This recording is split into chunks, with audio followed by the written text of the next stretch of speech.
这是一个无人不知、无人不晓的游戏系列，它几乎贯穿了所有玩家的童年。从那时在网吧里看着表哥玩，到自己怀着忐忑的心情打开游戏，第一次感受无责任贷款和借车的新奇，再到有了人生中第一台电脑，终于能够打开这个系列游戏的最新作。而这一次，玩家所体验到的，则是一款史无前例的神作，它的质量完全超乎了所有玩家的期待。无论是在当时最强的画质，还是那种无与伦比的真实感和代入感，再加上游戏里3个个性鲜明、各自具有独特敏感词的主角，让全球玩家至今都无法忘怀。哪怕游戏发售已经过去了11年，都还有玩家在入手，这也让它成为了历史上最卖钱的游戏之一。但最终的结果就是它直接火到了连名字都变成了敏感词。那么借这个机会，黄渤就分别以3位主角的视角来为大家回顾这款电子游戏的神麦克篇。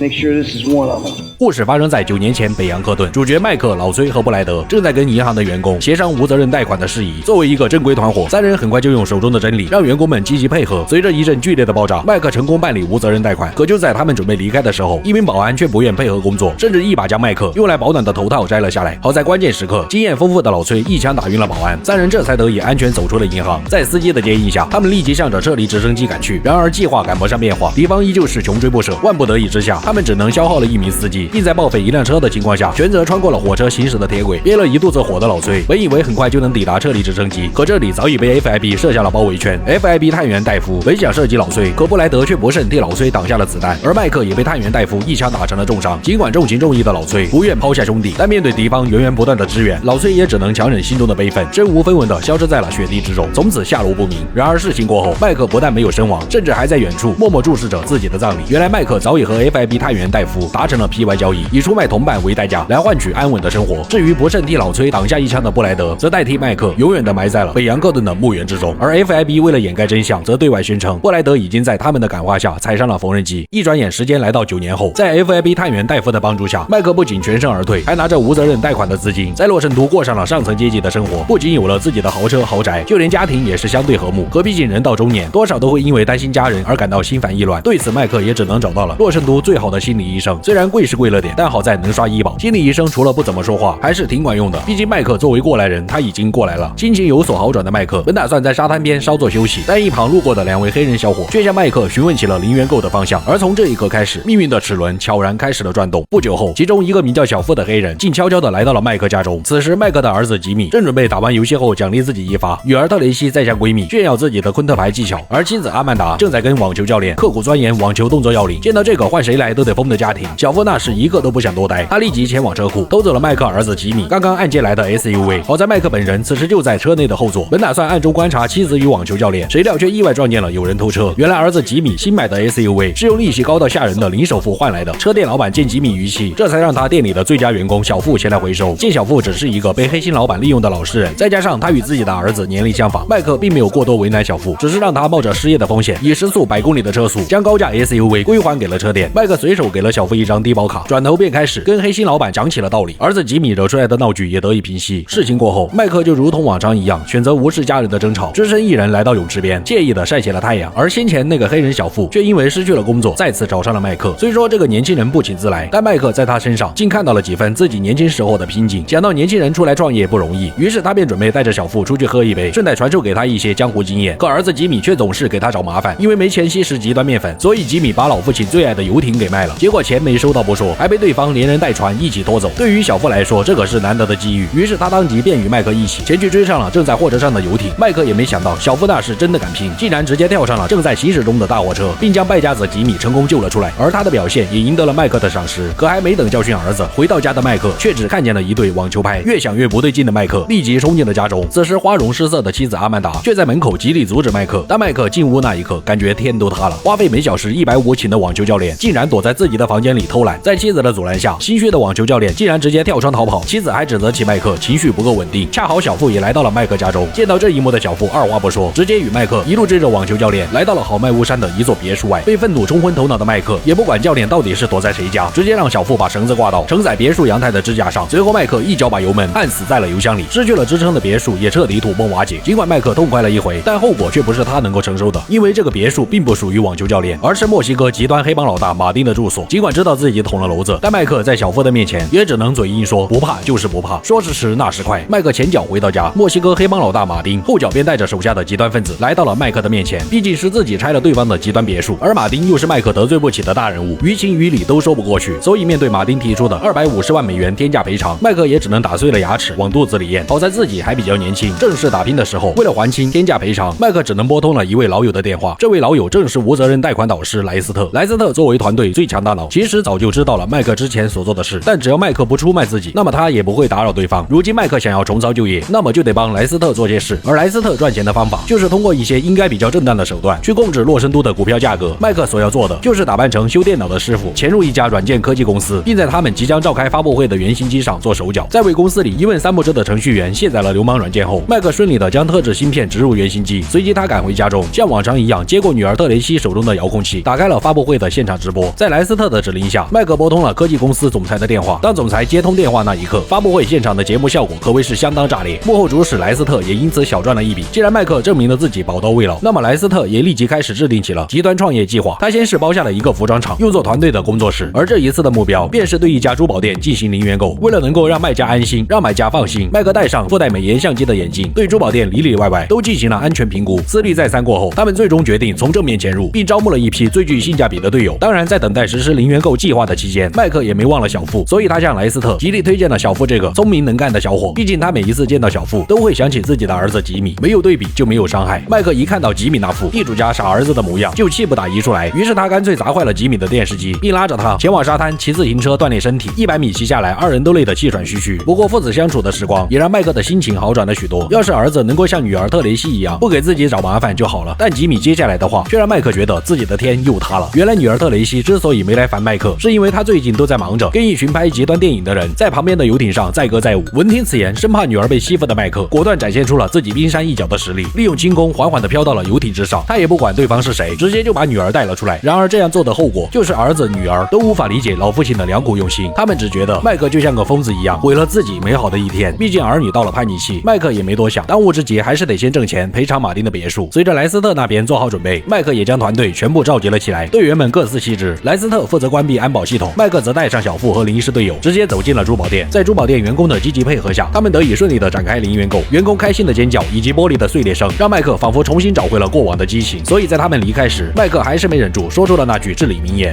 You forget 1,000 things every day, pal.Make sure this is one of them. 随后，小富带着大批的战利品，骑上摩托车，利用自己纵横天下的设计，与队友一起穿过隧道，并在提前准备好的接应下，成功抵达这里点。事成之后，麦克约上小富在家中开怀畅饮。珠宝换来的资金不仅能够让麦克赔偿马丁的别墅，还能让二人都有一笔不菲的收益。就在麦克认为自己能够继续安享晚年的时候，戴夫却来到了二人的面前。这个戴夫正是当初与麦克达成 PY 交易的 FIB 探员。自从北洋赫顿事件过后，麦克每个月都要向戴夫支付一笔保护费，而戴夫也靠着立功和帮助麦克假死，得以升官发财，和原本稳定的生活却被这一次珠宝店零元购所打破。此时这个消息早已连同麦克的至理名言登上了洛圣都热门。要知道当初麦克团队的老崔可是一个不折不扣的疯子，而老崔看到新闻也只是早晚的事。要是让老崔知道麦克是用布莱德和他的性命才有了今天的豪车豪宅，那么后果可谓是不堪设想。事已至此，麦克也只能用老崔没能活下来的理由来安慰自己。殊不知远在洛圣都附近的沙漠小镇里，一个慈眉善目的中年男人同样在新闻里听到了那句他毕生难忘的至理名言。不久后，麦克像往常一样在家中过着中年男人的枯燥生活。妻子阿曼达也终于认识到了错误，不再与网球教练勾搭，而是痛改前非，重新聘请了一个瑜伽教练。可还没等麦克稳定情绪，他又在家里翻出了儿子吉米最爱的极端面粉。就在麦克即将爆发的时候，一位不速之客的到来却将他的火气给硬生生按了回去。来人正是打着手电一顿好找的老崔。时隔近10年，老崔依旧还是那副情绪不稳定的样子。所幸的是，老崔并不知道当年就是麦克背叛了自己，他认为麦克当初只是侥幸活了下来，迫于无奈才成为了一名受保护的证人。他更多的还是埋怨麦克这些年没有联系自己。老崔本就是重情重义的人，只要能够与好兄弟重逢，他也是打心底里高兴。而麦克的家人对老崔也是再熟悉不过，在老崔的人格魅力下，妻子阿曼达贤惠了不少，儿子吉米也不再叛逆。至于一旁的瑜伽教练，也只能紧闭双眼想念太奶。由于麦克的女儿特雷西并不在场，老崔便随口问了一句，谁料吉米一番话让麦克的天菩萨又塌了。原来特雷西去参加了一档名叫出丑或出丑的综艺节目海选，或许是多年以来的默契，老崔和麦克一听都急了，他们可不想自己的宝贝特雷西就这样被娱乐圈糟蹋。于是两兄弟二话不说，直接闯进验了电视台。老崔更是展现了艺人的性格，礼貌而不失优雅的上前咨询电视台员工。当二人赶到时，正好轮到特雷西上场。再次见到久违的崔叔，特雷西立即上前给了他一个拥抱。老崔的眼里也露出了少有的溺爱。随着特雷西开始表演赏心悦目的舞蹈，主持人还上前与之伴舞，丝毫没有注意到身后的老崔已经抄起了折凳。结果就是这位嚣张跋扈的主持人第一次见识到了什么叫 AK 传媒的威力。经过这件事，麦克发现老崔还是当年那个样子，但自己现在可是拖家带口。如今老崔重现江湖，造成的一切后果都不是他能够承受的。于是心惊胆战的麦克立即拨通了 FIB 探员戴夫的电话，二人相约在天文台见面。麦克将老崔这个麻烦告诉了戴夫，可让麦克没想到的还有更大的麻烦。原来 FIB 和 IAA 情报局就像东厂和西厂一般，一直都在明争暗斗，双方都恨不得扒下对方的极端棉裤。而情报局已经抓获了一个掌握 FIB 大量极端证据的证人，一旦 FIB 的所作所为被实锤，那么戴夫的工作就会不保，麦克的下半生也将和缝纫机一起度过。根据 FIB 调查，情报局对外宣称证人已经死了，并被他们安置在了停尸房。麦克这个工具人要做的就是前往停尸房验明正身。至于混进去的办法，对于麦克来说简直是手拿把掐。在戴夫的一臂之力下，麦克成功以顾客的身份混进了停尸房。在吓跑了从业多年的法医后，麦克立即开始寻找证人。果不其然，情报局只是为了掩人耳目罢了。在确认了证人并没有死，依旧还在情报局的手里之后，麦克便立即向着外面撤离。虽然在路上与情报局特工发生了一些小摩擦，但好在麦克还是成功跳窗逃离。事情过后，麦克也意识到自己被卷入了 FIB 和 IAA 情报局的争斗，如今再加上一个老崔，局面早已不是他所能掌控。于是麦克立即约见了小付。经过了之前零元购的事，他也把小付隐隐当做了自己的儿子一样看待，所以他将自己与 FIB 的事情告诉了对方，趁现在还有机会，让小付赶紧去乡下避风头。但小付心里明白，如果不是麦克的话，自己拼了命也不可能过上现在的生活，所以麦克有难，他肯定不会坐视不理，说什么也要帮他的贵人一把。小付的举动让麦克倍感欣慰。可当麦克回到家以后，他的天菩萨又塌了。女儿特雷西因为之前麦克搞砸了自己的海选，一怒之下选择离家出走，而妻子也因为老崔的出现责怪麦克。瑜伽教练又上前见缝插针，竟然当着麦克的面跟妻子练起了双人瑜伽。再也抑制不住怒火的麦克当即冲向教练，但却被对方反手推进了泳池。妻子阿曼达见麦克三番四次情绪不够稳定，于是毅然决然跟随教练去外面练起了瑜伽。虽然妻女都离自己而去，但好在还有个不争气的儿子。麦克当即叫上吉米，驾车去街上兜风。可谁料这一兜却是赔上了自己的棺材本。在毫无防备心的麦克喝下了吉米为他准备的极端饮料后，便开始头晕目眩，神志不清。原来吉米这个孝子早就打算离家出走了。面对送上门的机会，他赶紧转走了麦克的养老金，就连车他也没放过。而麦克这个痛失养老金的男人，就这样被自己的亲儿子扔到了大街上。在极端饮料的作用下，麦克发现自己先是被一群猴子围着，又被外星人绑架到了飞船之上，在感觉腰子一空之后，他又被外星人从高空之上扔了下去。经历了一段目眩神迷的自由落体后，麦克缓缓从昏迷中醒来，他已经不知道自己该何去何从，心中只剩下了无尽的空虚和孤独。看着格外冷清的家，麦克似乎有了新的感悟，看来想要生活过得去，头上就得带点绿。想到还得为 FIB 做事来保全自己和家人，麦克也只能重新振作起来，前去和戴夫的极端上司史蒂夫见面。如果说戴夫安排麦克做事都是商量着来，那么作为 FIB 高层的史蒂夫就是把嚣张和威胁写在脸上。麦克毕竟还得靠 FIB 庇护，对此他也只能敢怒不敢言。根据史蒂夫搜集到的情报，之前那个掌握 FIB 极端证据的证人，此时已经被安置在了 IAA 情报局总部。麦克所要做的就是赶在证人招供之前，将他从情报局总部给带出来。这种事情对于麦克来说不过是小事一桩而已，但他最不想看到的一幕还是发生了。史蒂夫为了保险起见，竟然同时叫上了小付和老崔。老崔见麦克将小付当做了儿子一样看待，也不由得对麦克刮目相看。以老崔的脑回路，他估计想的是麦克竟然还有个黑的私生子。至此，三位主角也正式展开了第一次合作。对于这次行动，完全可以称得上杀鸡焉用牛刀，三人各司其职。拥有超高飞行载具驾龄的老崔将直升机悬停在情报局总部上方，麦克则通过神将的方式来到了下方的办公室窗外。此时，女特工凯伦正在对证人进行感化工作，而这个凯伦正是四代里尼克的女友米歇尔。想要了解四代剧情的观众，也可以通过狂魔的合集观看。就在凯伦注意到窗外的那一刻，麦克直接破窗而入，并一把夺过了证人。与此同时，远在数百米之外的小付立即用狙击枪对办公室展开了火力扫射。老崔与麦克则趁此机会直接把证人拖出了窗外，而随后赶来的情报局增援直升机也被麦克和小付的交叉火力屠戮殆尽。天真的证人还以为 FIB 是来救他的，但殊不知他只是刚出虎口又入狼窝罢了。原来 FIB 的真正目的只是为了向证人询问一个极端分子的下落，说白了就是想要和 IAA 情报局争夺击毙极端分子的功劳。接下来证人所要面对的就是来自老崔的全身体检，而麦克与戴夫则跟随证人提供的极端分子形象特征，凭感觉选了一名幸运儿，成功为 FIB 抢过了情报局的功劳。事情过后，戴夫的极端上司史蒂夫认为麦克三人组用起来非常顺手，于是又给他们安排了一系列任务。由于 FIB 最近缺少资金挥霍，而恰好 IAA 情报局又卖了一批极端面粉，赚的那是盆满钵满，于是史蒂夫便将主意又一次打在了情报局的身上。麦克三人所要做的便是将情报局刚用极端面粉换来的一辆运钞车的资金给借回来。说干就干，三人穿戴好低调的面具和服装，便立即开始了借钱计划。随着他们将运钞车撞翻并炸开车后门，却发现并没有像史蒂夫说的那样包金币，车里仅仅只是一份资料而已。与此同时，大批的增援也将三人团团包围。由于实力差距过于悬殊，对方不仅被三人反包包围，还让麦克隐隐找回了一丝当初纵横贷款的激情。三人各自施展神通，全身而退。麦克也在事后根据史蒂夫的指示，将借来的资料交给了一位名叫德温的极端资本家。看来史蒂夫让麦克借运钞车的真正目的，就是为了帮德温掩盖罪证，以从德温手里获得好处。而德温在见识到了麦克的手段后，也非常欣赏这个工具达人，于是便想让麦克替他去借5辆洛圣都最顶级的超跑。虽然风险是大了点，但利润还算可观。麦克本就看不惯德温这种极端资本家的嘴脸，于是他当即不留任何余地的拒绝了德温。然而只要是人都会有自己喜爱的东西，就算是麦克也不例外。在德温知道了麦克喜欢电影，并且还是大导演所罗门的粉丝后，他当即表示可以将所罗门引荐给麦克。不过话又说回来，既然能够与大导演所罗门面基，那么区区几辆跑车又何足挂齿？在答应了为德温借来跑车后，麦克如愿以偿见到了自己的偶像所罗门。然而此时的所罗门正准备拍摄一部全新的电影，但男2号却在经纪人的怂恿下罢演。于是作为所罗门哀坤的麦克当即自告奋勇前去找到了男2号和他的经纪人。值得一提的是，这个经纪人正是4代自由城执掌里托尼的债主洛克。随着麦克施展出自己的冰山一角，洛克被紧急送往医院。男2号也意识到了错误，并在麦克的劝诫下亲自来到所罗门面前赔礼道歉。而麦克的见义勇为也得到所罗门赏识，成为了其电影公司的一名助理制片人。麦克怎么也想不到自己竟然意外进军了电影行业，那种莫名的成就感是他这个人到中年的男人从未想过的。但圆梦也要付出代价，既然追星成功，那么就得去帮极端资本家德温借车。而这一次德温同样叫上了小富和老崔，他们要做的就是从2个富二代手里先借回2辆跑车。于是接下来就由小富前去挑衅2个富二代飙车。要知道小富可是练就了一身纵横天下的车技，2个富二代在他面前就像是个新兵蛋子，无论他们怎么跑都会被小富隐隐压过一头。而麦克和老崔则打扮成交警，逼迫对方停车。2个富二代哪见过这种场面，只能被迫停车接受天价罚单。就这样，3人组为德温先带回了2辆跑车。由于之前帮 FIB 的史蒂夫借运钞车就没有得到任何报酬，老崔便直接开口索要酬劳。但资本家毕竟是极端资本家，德温早就和史蒂夫串通起来，将3个人当成了免费劳动力，声称只要他们把剩下的3辆跑车借回来，就能拿到想要的报酬。事后德温甚至单独让老崔和小富又去借回了1辆跑车。至于麦克这边，由于之前他通过向珠宝店零元购，很快就赔偿了马丁的别墅，这让马丁非常欣赏麦克的办事效率。于是这个黑帮老大希望麦克和小富能够替他办件事。不过麦克并不想把刚入行的小富拖下水，于是他找来了经验丰富的老崔。对于重出江湖的2兄弟来说，马丁的委托无非就是他有个想要出卖自己的表弟。麦克和老崔要做的就是在表弟即将乘坐飞机飞往自由市之前，用一把提前准备好的高精狙击枪在800里之外将飞机击落。而老崔则驾驶摩托紧跟即将迫降的飞机，并在飞机落地的第一时间拿走揭发马丁的资料即可。这等小事其实并不难办，可由于之前老崔在史蒂夫和德温那里本就没有得到什么好处，如今在完成任务之后，马丁竟然也想拖欠老崔的工资，这让他觉得很难办。但毕竟老崔也不是那种不讲理的人，所以他绑架了马丁的老婆马翠莎，顺带还借走了马丁的一只耳朵。麦克这一看，除了大喊天菩萨，就只能老老实实跟着老崔回到乡下避难，以躲避马丁发出的江湖追杀令。而小富就只能暂时留在洛圣都，为德温寻找剩下的豪车。在这段时间里，麦克感觉自己仿佛又回到了当初和老崔一起闯荡江湖的时光，而老崔更是和马丁的老婆翠莎一见钟情。翠莎并没有去责怪老崔绑架自己，反而还把老崔的屋子整理得像人住的地方，这让从小缺乏母爱的老崔几乎失去了抵抗能力。而当麦克和老崔出去办事的时候，他还会贴心的嘱托2人出门注意安全。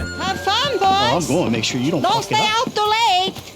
尽管他们已经躲到了乡下，但还是逃不过 FIB 的掌控。戴夫和史蒂夫再一次带着新的任务找上了麦克。据戴夫所说，一伙极端分子正在秘密研制某种生化武器，所以 FIB 需要3人组再次出手，去拿回极端研究所的神经毒素样本，以拯救世界。至于如何善后，对于 FIB 来说都不是问题，问题是他们没钱，所以3人组执行任务所需的船、卡车、武器以及重型直升机等，都得3人组自己掏腰包。这哪是免费劳动力，他们分明就是在抛韭菜根了。但麦克对此却无可奈何，毕竟 FIB 手里还有他的把柄，于是他只能拨通了莱斯特的电话，准备再次策划一起无责任贷款来筹集资金。虽然老崔嘴上不饶人，还指责麦克老想把翠莎还给马丁，但麦克始终是他最好的兄弟，所以老崔还是愿意参与其中。毕竟无责任贷款是为了拯救世界，哪怕是在贷款出来之前，银行就已经被围得水泄不通，他们也没有丝毫恐惧，因为这一次他们早已做好了万全的准备。当身负重型装甲的麦克等人走出银行那一刻，警长的天塌了。靠着重型火力和装备优势，即便是军方调来主战坦克，他们也敢正面迎战。小富巧妙地利用挖掘机的扭矩，让军方的主战坦克就像意大利面一般，被轻松顶到了42号混凝土拌出来的墙面。最终3人组携款顺利逃上火车，完成无责任贷款。可当 FIB 派人前来收走贷款后，3人却只分到了一点微薄的薪水。好在有了启动资金，麦克便在戴夫和史蒂夫的带领下，准备前去拿走神经毒素样本。他们穿戴好潜水衣，从海中的管道内潜入极端研究所。为了避免人员伤亡和引起不必要的动静，麦克只能使用仅有8000伏的电击器，让极端保安半永久失去抵抗能力。任务进行得非常顺利。可当麦克取走神经毒素样本后，大批的 IA 情报局特工却蜂拥而至。那么也就意味着，这哪是什么极端研究所，这分明就是 FIB 想要窃取别人情报局的劳动成果。好在等候多时的老崔驾驶重装直升机及时赶到，将麦克等人连同装有样本的集装箱一起接走，而史蒂夫则靠着 FIB 特工的身份留下来断后。虽然 FIB 交代的任务顺利完成，但麦克却不想在穷乡僻壤过一辈子，他只想回到洛圣都，在电影圈闯出一番成就。只要自己的事业有成，那么家人自然也会回到他的身边。然而马丁的江湖追杀令却让麦克望而却步。一想到马丁的老婆翠莎隐隐有种准备在这里定居的迹象，麦克再也坐不住了。于是他便找了个与老崔一起收火车过路费的机会，成功捡到了一件价值连城的艺术品。只要将这个艺术品送给马丁，再把马丁的老婆物归原主，那么就能缓解他们之间的关系。麦克也知道老崔肯定舍不得翠莎，所以他向老崔承诺，只要能够顺利回到洛圣都，那么他就会带着老崔向洛圣都最大的联合储蓄申请无责任贷款。要知道，联合储蓄可是服务态度最差的银行，他曾让无数专业团队望而生畏。而联合储蓄也是老崔和麦克年轻时最大的梦想。果然，不忘初心的老崔被说动了。如果再不带一票大的，那么他们就真的老了。说干就干，即使对翠莎万般不舍，老崔也还是带着她向马丁的家中赶去。一路上，二人吐露心扉。在老崔家的日子，翠莎只觉得自己从未这么开心过，也从未这么悲伤过。而老崔哭得就像个8岁的孩子。相聚的时光总是短暂的。二人回到马丁豪宅的时候，这位前夫哥已经拿着鲜花站在了门口。当马翠莎与老崔告别的时候，他的心已经不再姓马，而是姓崔。老崔的爱情故事告一段落，麦克也因此缓和了与马丁的关系，得以重回洛圣都。毕竟答应老崔的事儿还得干。三人组立即约上最强大脑莱斯特，开始在老崔的新办公室计划对联合储蓄申请无责任贷款。而这个新办公室正是三人组经常光顾的俱乐部。老板跟老崔十分投缘，所以直接把俱乐部过户到了老崔的名下。但接下来最让老崔担心的事情还是发生了。自从在北洋克顿事件过后，老崔一直都认为布莱德进去踩了缝纫机，并且这些年他一直都和布莱德有书信来往。所以在完成贷款梦想之前，老崔便想让麦克与他一起去把布莱德救出来。但他所不知道的是，布莱德其实早已被埋进了本应埋葬麦克的棺材里，而一直冒充布莱德跟老崔联系的人，其实就是让麦克背叛同伴的 FIB 探员戴夫。对于老崔来说，带多带少对他并不重要，重要的是能够与兄弟们一起找回往日的激情。如今莱斯特和小夫的加入，让这个团队实现了网络化和多元化。如果再加上一个布莱德，那么他们就能够集齐五黑去做一番大事业。闻听此言，本就心里有鬼的麦克只能想办法搪塞过去，并且声称带完联合储蓄这一票，他们就会解散这个团队，从此金盆洗手去拍电影。麦克的态度让老崔觉得好兄弟一点都不尊重自己的生活方式，再加上麦克奇迹般的复活，又和 FIB 有染。虽然之前老崔一直都不敢相信麦克会背叛自己，但随着他的情绪爆发，老崔终于还是问出了他一直以来的疑惑。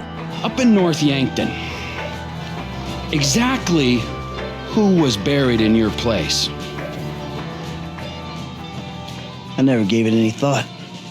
不问还好，这一问直接把麦克的底裤给问没了。既然从对方那里问不出答案，老崔便决定自己去找。仅仅只是犹豫了一会儿的功夫，老崔就已经启程赶往北洋克顿。即便麦克连夜买飞机站票跟了上去，但终究还是晚了一步，还是那个熟悉的小镇。当麦克来到墓园，老崔早已掘地3尺。随着他最后一场挥下，隐藏了10年的真相，终于在布莱德的大金牙面前被彻底揭开。这一刻，老崔恍然大悟，原来当年就是麦克背叛了他们。兄弟二人在真相面前，最后也只能拔枪相向。但下一刻，大批三合会成员的出现，却打破了这尴尬的局面。老崔还在乡下的时候，因为一些财产纠纷得罪了三合会，他们这段时间一直都在调查老崔的去向，甚至还把麦克当成了老崔的男友。见仇人找上门，老崔轻车熟路便离开了墓园。但麦克就尴尬了，对于三合会的人来说，只要抓了老崔的男友，那么就不愁他不会出现。麦克就这样落到了三合会的手里。而另一边的小付则是忙得不可开交，不仅要为无责任贷款做准备工作，还得替极端资本家德文寻找豪车。事后不仅拿不到钱，还得被德文的秘书嘲讽不够成熟。不过麦克的失联还是引起了小付的注意。原来这段时间三合会一直都在用麦克威胁老崔，奈何老崔本就在气头上，压根都没想过要去救麦克。这一下给三合会整不会了，于是他们便准备极端撕票。看着老崔离去的背影，小付也确实能够感受到老崔的怒气，就连路过的狗都得被他踹一脚。但小付却不管他们之间发生了什么，得知麦克有难，他便立即前去相救。此时麦克早已被倒吊了起来，看样子很快就会变成火腿肠。好在小付及时赶到，在二人熟练的配合之下，三合会无一人能与他们一战。当他们安全回到家中后，小付也得知了麦克曾经背叛老崔的实情。尽管小付对他背叛的行为有些不耻，但毕竟麦克是个有家的人，他做的一切都是为了家人考虑。如果换作是小付，或许他也会像麦克一样，为了家人去做那些自己不愿意做的事。或许是向小付吐露了自己的心声，又或许他终于不用在老崔面前遮遮掩掩。麦克感觉自己在这一刻彻底释怀。正所谓物极必反，陷入人生低谷的麦克也终于迎来了自己的事业上升期。在大导演所罗门的帮助下，麦克顺利进军了电影行业，甚至还以联合制片人的身份参与了他人生中第一部即将上映的电影。喜事可谓是接踵而至，麦克的败家儿子吉米终于花光了钱，主动回来向老父亲承认错误，表达了自己是因为父亲麦克情绪不够稳定，这才出此下策。好在妻子和女儿也并没有对麦克彻底失望，在儿子吉米的教唆下，麦克终于鼓起了勇气，前去找到了正在和瑜伽教练约会的妻子阿曼达。最近教练有些膨胀，让阿曼达颇为不满，所以麦克便理所应当的替妻子开除了教练，并再次获得了妻子的芳心。接着麦克又前往了纹身店，正好撞见之前那个主持人想要潜规则女儿特雷西，这让麦克终于有了在女儿面前表现的机会。而麦克的绘画天赋也让主持人备受感动，表示可以无条件让特雷西参加节目。一家人也得以重聚在心理医生的办公室，互相吐露自己的心声。在心理医生的沉默治疗下，一家人终于放下了隔阂，愿意回到家中过正常的生活。然而就在麦克家庭圆满的时候，他的事业却出现了问题。原来极端资本家德文同样也是制片厂的股东，在他看来，所罗门的老电影还不如拍爽文短剧来钱快，所以他准备把即将上映的电影暂停，然后把制片厂拆了，用来搞房地产。再加上电影没能如期上映，他还能获得一大笔保险赔偿。德文也丝毫不在乎麦克和所罗门的感受，直接让秘书拿走了所罗门手里的电影胶片。要知道，这可是麦克的梦想，所罗门的心血。再加上德文竟然在麦克的面前表演起了瑜伽，这让麦克所有的情绪猛然爆发。他也不管是否会得罪德文，直接纵身一跃，向着秘书即将离开的机场疾驰而去。过惯了奢靡生活的秘书直接被吓得惊慌失措，冲进了机场跑道。麦克则始终紧咬着他的屁股不放。这一刻，秘书彻底慌了，直接钻进了飞机的引擎之中。电影胶片则被麦克有惊无险地带了回去，而冠以麦克联合制片人的电影也得以如期而至。麦克和儿子吉米则穿上华丽的西装，前去参加了电影的首映礼。可原本和谐的氛围却被极端资本家德温的到来所打破。原来德温为了报复麦克，早已派人前往了他的家中，准备对其妻女下手。德温的行为无疑是触犯了一个男人的逆鳞。为了以最快的速度赶回家中，麦克不再隐藏自己的实力，他一把抓过儿子吉米，直接原地升天，径直向着家的方向赶去。祸及家人的结果是他最不愿看到的，但还是免不了被有心之人盯上。当他赶回家中时，德温手下的极端分子已经先一步闯进了家中。见妻子遭遇生命危险，麦克直接使用镭射眼，瞬间就让对方倒地不起。女儿更是在闺房被极端分子挟持。此时麦克的怒火已经达到了顶点，他直接一把抓过极端分子，让其永久失去了抵抗能力。尽管麦克让所有极端分子变得不再极端，但还是有个老六偷袭了麦克。关键时刻，不争气的吉米却突然争气，利用游戏里学到的技巧解救了总是被他坑的老父亲。一家人这才得以脱险。好在家人并没有受到伤害，麦克这才松了一口气。但他与德温的梁子也算是彻底结下了。不仅如此 ，FIB 的史蒂夫与戴夫再一次找上了麦克。由于史蒂夫在 FIB 为人和善，所以他经常遭到同事们的霸凌，并且部分同事手里掌握着史蒂夫的极端证据。所以麦克要做的就是潜入 FIB 大楼，把所有关于史蒂夫的极端证据全部销毁。对于麦克来说 ，FIB 掌握了他太多的把柄。如果这一次能够潜入 FIB 大楼，他也能将有关自己的证据一同销毁。再加上他已经和德文结仇，所以这也是他最后一次帮史蒂夫做事。于是麦克毫不犹豫叫上小付，二人直接在 FIB 大楼引发了一场爆炸，接着便假扮消防员混进了大楼之中，趁着现场一片混乱，麦克在没有任何人阻拦的情况下，便来到了 FIB 的机房，成功拿到了史蒂夫的极端证据，还销毁了关于自己的证据。FIB 从此再也没有了他的把柄。之后拿上极端证据的麦克立即前去与戴夫见面。麦克现在也只想赶紧把证据交给对方，以彻底撇清和 FIB 的关系。但在史蒂夫看来，麦克既然没有了利用价值，那么就得永远的保守秘密，所以他当场便准备让跟班逮捕麦克。于是双方立即拔枪对峙。多年的相处让戴夫和麦克早已成为了知根知底的老友，所以这一次戴夫站在了麦克这边，现场的氛围火药味十足，一旦走火，后果不堪设想。可就在这个时候 ，IAA 情报局的人也赶了过来，想要人赃并获。或许是觉得不够热闹 ，FIB 的人也紧随而至。原来史蒂夫手下的跟班一直都是史蒂夫同事的卧底。与此同时，梅利威瑟私人军事公司的雇佣兵也加入了战场，主要是之前老崔没少得罪梅利威瑟。而这一天的洛圣都仿佛乱成了一锅粥。随着 FIB 开始玩命，史蒂夫左腿挨了一枪，其手下的跟班也被他清理门户。至于麦克可管不了这么多，趁着多股势力大乱斗的机会，麦克立即与戴夫向着外面突围。然而梅利威瑟的直升机却对准了麦克，关键时刻还得是老崔，直接一枪便让驾驶员忘记了怎么开飞机。想来他应该是气消了。在老崔的掩护下，麦克与戴夫得以安全的冲出了包围圈。尽管老崔气消的差不多了，但他其实并没有原谅麦克，他还是想去完成年轻时的梦想。所以在向联合储蓄申请无责任贷款之前，麦克必须活着。既然没有了后顾之忧，那么这项即将载入史册的贷款计划也得以正式展开。往往一次成功的无责任贷款就只需采取最朴素的方式。他们先是租来了一辆钻地机，并直接从联合储蓄附近的地下隧道开始钻孔，轻松便打开了一条通往地下金库的路。银行的支援也在同一时间向着地下金库蜂拥而至。为了给装货争取时间，小夫干脆直接扛起了火箭筒，一时挡住了对方源源不断的增援。而老崔则驾驶直升机将足足价值2亿美金的金砖给直接拖走，并完美的把装有金砖的铁笼扔到了提前准备接应的火车之上。就这样，他们完成了无责任贷款史上最伟大的壮举。而接下来就只需要等待莱斯特携款归来。尽管众人都很开心，但老崔就像丢了魂一样，怎么都开心不起来。或许对于老崔来说，荣华富贵其实并没有和兄弟们在一起的日子来得重要。一切似乎都已尘埃落定，麦克终于能够陪家人过上无忧无虑的日子。老崔可能会在麦克背叛的事实以及没有无责任贷款的日子里越发癫狂，而小付也会越来越黑，因为关乎3人命运的抉择很快就落到了小付的头上。由于老崔一直都是 FIB 的眼中钉，如今麦克也成为了极端资本家德温的肉中刺，所以无论是 FIB 还是德温都不约而同的找上了老崔和麦克最信任的小付，让这个老实的黑人小伙做出最后的抉择，要么帮 FIB 除掉老崔，要么帮德文除掉麦克。只要小付做出选择，那么他就可以全身而退。对于小付来说，麦克既是他的贵人和导师，也是他人生中如同父亲一般的存在。而通过这段时间和老崔的相处，也让小付觉得，老崔虽然做事不按常理出牌，但只要他把你当做兄弟，那么他永远都是最重情重义的人。看着手机里的选择，小付陷入了许久的深思。如果他选择除掉老崔，那么他就只能约老崔出来见面，并将这件事告诉麦克，而麦克也会像当初在北洋克顿一样，再一次背叛老崔，毅然决然的选择和小付一起动手。就这样，老崔在完全没有防备的情况下欣然赴约，直到小付将枪口对准了自己，他才反应过来自己又一次遭到了兄弟的背叛。即便是这样，老崔也还是没有反杀的想法，他只是开着自己的吉普车试图摆脱小付，可随后赶来的麦克却将老崔一头撞到了油罐之上。这个将兄弟情谊刻进骨子里的男人，最后就只能在满地汽油的地面上情绪彻底崩溃。他不是愤怒，而是悲伤。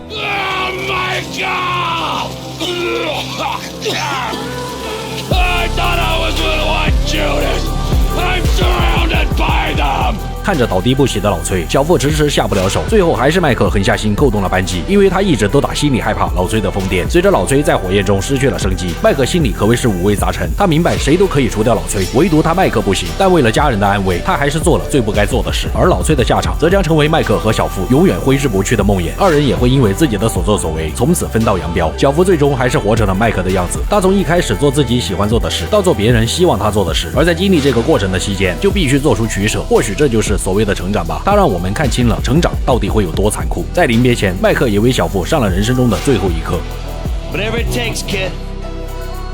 Survive.